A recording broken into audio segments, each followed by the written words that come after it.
Hello guys, एक बार फिर से स्वागत है आपका अपने चैनल पे क्रिकेट और भाई आशीष राठी। और आज मैं आपको कुछ टिप्स बताने जा रहा हूँ गाइस, फिटनेस टिप्स जो आपके लिए आप फाइनेंशियली मैनेज भी नहीं कर पाते, फिर भी आप ये फिटनेस टिप फॉलो करोगे तो आप बहुत अपने आप को बेहतर पाओगे। और ये सिर्फ क्रिकेटर्स के लिए नहीं है, काफ़ी लोगों के लिए। मैंने जैसे मेरा जो भी रेगुलर में चैनल देखते हैं उनको पता है कि मैंने SNC strength and conditioning coach के साथ, फिजियोथेरेपिस्ट के साथ, स्पोर्ट न्यूट्रिशनिस्ट के साथ स्पेसिफिक चार्ट बना देता हूँ मैं, थोड़े से फ़ीस लेके। फाइनेंशियली अगर आप अच्छे तो वो फ़ीस देके आप चार्ट बना सकते हैं, पर्सनलाइज चार्ट।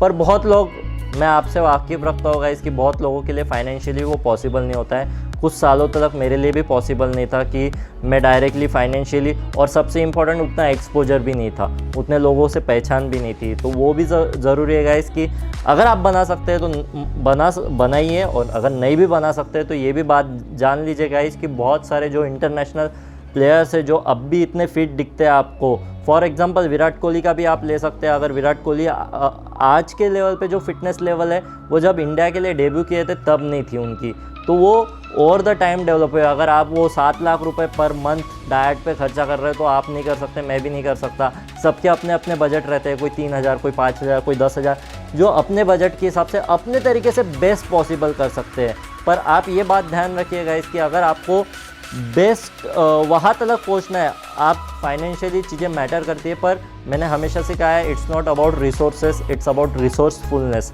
तो इसमें क्या बेहतर कर सकते हैं अपन, क्या बेहतर कर सकते हैं, तो मैं चलिए आज आपको बताने जा रहा होगा इस।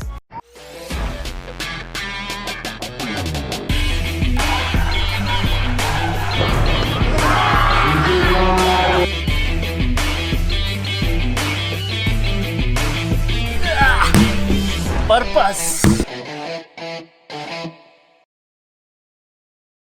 तो सबसे पहला पॉइंट है गाइस कि आपको लग्जरीज जितने कम रहने चाहिए आपकी लाइफ में, उतना आपके लिए बेहतर है। अगर आप क्रिकेटर क्या कोई भी नॉर्मल ह्यूमन बीइंग भी है तो भी लग्जरीज अगर आप कम कर दोगे, लग्जरीज मिलना, कंफर्ट लेवल रहना कुछ लिमिट तक ठीक है, पर अगर आपको ज़्यादा मिलते रहे तो वो कहीं ना कहीं आपको आपका माइंड ब्लॉक करने में ये रहता है, ब्लॉक कर देता है।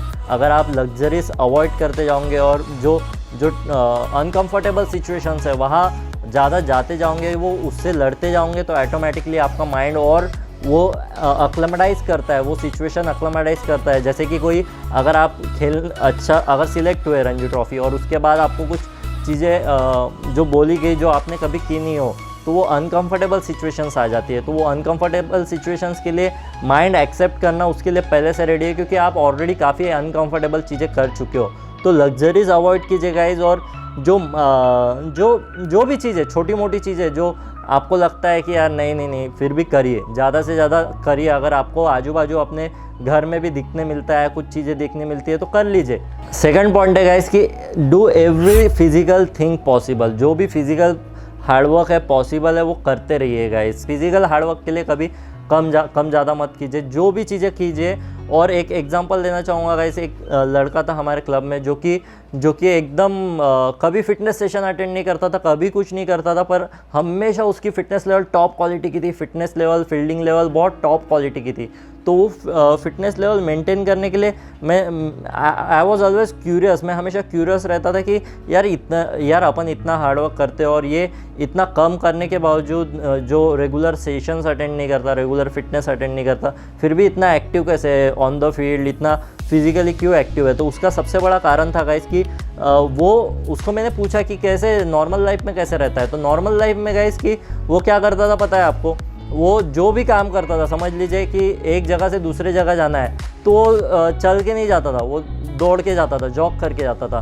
दीवार से, घर के बाहर अगर कुछ जाना है तो कभी कभी दीवार से कूद के जाता था। वो अजीबोगरीब था गाइस। तो उसके वजह से मतलब एक्चुअल में ग्राउंड पे बिना हार्डवर्क किए वो इतना एक्टिव था, और वो ऑटोमेटिकली उसके बैटिंग में, उसके फील्डिंग में झलकता था, उसके बॉलिंग में भी झलकता था, और वो कुछ भी कर लेता था। It's like natural talent. पर नेचुरल टैलेंट डेवलप कैसे होता है, तो ये सारी चीज़ों से नेचुरल टैलेंट डेवलप हो जाता है। तो अल्टीमेटली उसका फिजिकल भी एक्टिव था, माइंड भी एक्टिव था। तो हमेशा फिजिकल जो भी हार्डवर्क है वो करने के लिए आगे पीछे मत देखिए, करते रहिए। हाँ, एट द सेम टाइम कि ध्यान रखिए कि अपने को रिकवरी वगैरह का वो सारी चीज़ें वो नेक्स्ट पॉइंट में रहेगा गाइस। पर ये फिजिकल हार्डवर्क में कभी कम ज़्यादा मत कीजिए गाइस। तो ये सेकंड पॉइंट था। थर्ड पॉइंट था गाइस मेरा, थर्ड पॉइंट जो सबसे इम्पॉर्टेंट जो है स्लीपिंग पैटर्न। स्लीपिंग पैटर्न बहुत ज़रूरी है। स्लीपिंग पैटर्न में आपको सही समय पे सोना है, सही समय पे उठना है। अगर ये फॉलो कर पाए आप तो बहुत सारे लाइफ के प्रॉब्लम्स ऐसे ही आपके सॉल्व हो जाएंगे। ये बेसिक चीज़ है कि मेरे एक दादाजी के भाई है, वो अभी भी फिज़िकली बहुत फिट हैं और उनकी एज 75 से ज़्यादा हो चुकी है और फिर भी फिज़िकली इतने फिट है, अभी भी एब्स दिखते हैं और बहुत सारा हार्डवर्क कर सकते हैं। और ये सारी चीज़ें लाइक वो एज में पॉसिबल है, वो एज में करते हैं। तो आप आर्ग्यू भी कर सकते हैं कि उनको खाना बहुत अच्छा मिला था, हेल्दी खाना मिला था, नेचुरल फूड मिला था, अब भी केमिकल वाला खाना है, बहुत सारी चीज़ें ऐसी भी हो सकती है। उसमें अपन डिस्कस नहीं करेंगे, पर उन्होंने क्या अच्छा किया, वो सही समय पे सो जाते हैं और सही समय पे उठ जाते हैं। ये बेसिक चीज़ है गाइस कि अगर ये फॉलो कर सकते हैं। और चौथा पॉइंट है गाइस कि आपको खाने का टाइमिंग ये बहुत ज़रूरी है। अगर खाने के टाइमिंग पे आप ध्यान देंगे कि आपको सनसेट के पहले खाना खा लेना चाहिए। और खाने के आप समझ लीजिए डाइट फॉलो नहीं कर रहे हाई लेवल का, no doubt, basic healthy food खा रहे हैं, बेसिक हेल्दी जंक ना खाते हुए, जंक तो सवाल ही पैदा नहीं होता, बेसिक हेल्दी फूड खा रहे हैं। और वो हेल्दी फूड बेसिक फूड में गेहूं कोई रोटी, बेसिक खाना आ गया आपका, वो भी खा रहे हैं, पर वो टाइमिंग पे खा रहे हैं। वो क्रिकेट स्पेसिफिक नहीं हुआ, एकदम प्रोफेशनल नहीं हुआ, फिर भी अगर आप बेसिक खा रहे हैं, अब भी आप फाइनेंशियली मैनेज नहीं कर पाते हो, तो वो टाइमिंग एकदम सिंपल रखें। जैसे कि रात को, अब जैसे मैंने बोला कि सनसेट से पहले खा लीजिए शाम को, तो बहुत बार अपन ग्राउंड पे रहते हैं, ग्राउंड से प्रैक्टिस करने के बाद आने के बाद सनसेट में मतलब थोड़ा सा सनसेट हो ही जाता है, तो कोशिश कीजिए कि ग्राउंड से आए बराबर खाना खा लें। जितना जल्दी खा लेंगे उतना अच्छा है। तो ये बेसिक चीज़ें ये फॉलो कीजिए। खाने में आपकी बॉडी आपको बता देंगी, अगर आप सही तरीके से हार्डवर्क कर रहे हो और सही तरीके से फोकस होके माइंडफुलनेस के साथ खाना वगैरह खा रहे हो, तो आपकी बॉडी आपको बता देती है कि कब आपको ज़्यादा हो रहा है, कब कम हो रहा है। आपकी बॉडी रिएक्ट करती है कि कब आपका सर दर्द हो रहा, कब आपकी रिकवरी नहीं हो रही। ये सारी चीज़ें बॉडी आपकी ऑटोमेटिकली बता देती है गाइस। और फिफ्थ पॉइंट क्या है गाइस कि फिफ्थ पॉइंट में आपको सबसे इम्पॉर्टेंट, लास्ट पॉइंट है पर सबसे इम्पॉर्टेंट पॉइंट है कि प्रेजेंट में रहना है। जो सबसे बड़ा आपके माइंड को लेकर है गाइस कि जो स्ट्रेस आता है, फ्रस्ट्रेशन आता है, डिप्रेशन आता है, बहुत सारी चीज़ें आती है, तो वो कब होती है गाइस कि जब आप पास में सोच रहे हो कि यार ये करना था, वो करना था, ये हुआ, वो हुआ, और जब आप फ्यूचर में सोचते हो कि ये होगा क्या, ऐसा होगा क्या, सही होगा क्या, ये नहीं होगा, वो नहीं होगा, ये सारी चीज़ें बहुत सिलेक्ट होगा क्या, रणजी खेलूँगा क्या, IPL खेलूँगा क्या, इंडिया खेलूँगा क्या, भलाना 100 चीज़ें अपने दिमाग में चलती रहती है। और जो डिप्रेशन वाली चीज़ें रहती है ना, वो पास या तो फ्यूचर में रहती है। मोस्ट ऑफ द टाइम अपने को फ्यूचर के लिए प्लान करना है, पर आप जब प्रेजेंट में एक्शंस में बिलीव नहीं करोगे तो फ्यूचर आपका there is never going to be tomorrow guys. तो प्रेजेंट में रहिए, ज़्यादा से ज़्यादा कोशिश कीजिए कि प्रेजेंट में रहिए। इसके लिए बहुत सारी चीज़ें हैं। माइंडफुलनेस के लिए आप मेडिटेशन एंड योगा एंड बहुत सारी चीज़ें कर सकते हैं। इसके लिए फाइनेंशियली आपको स्ट्रांग रहने की ज़रूरत नहीं है,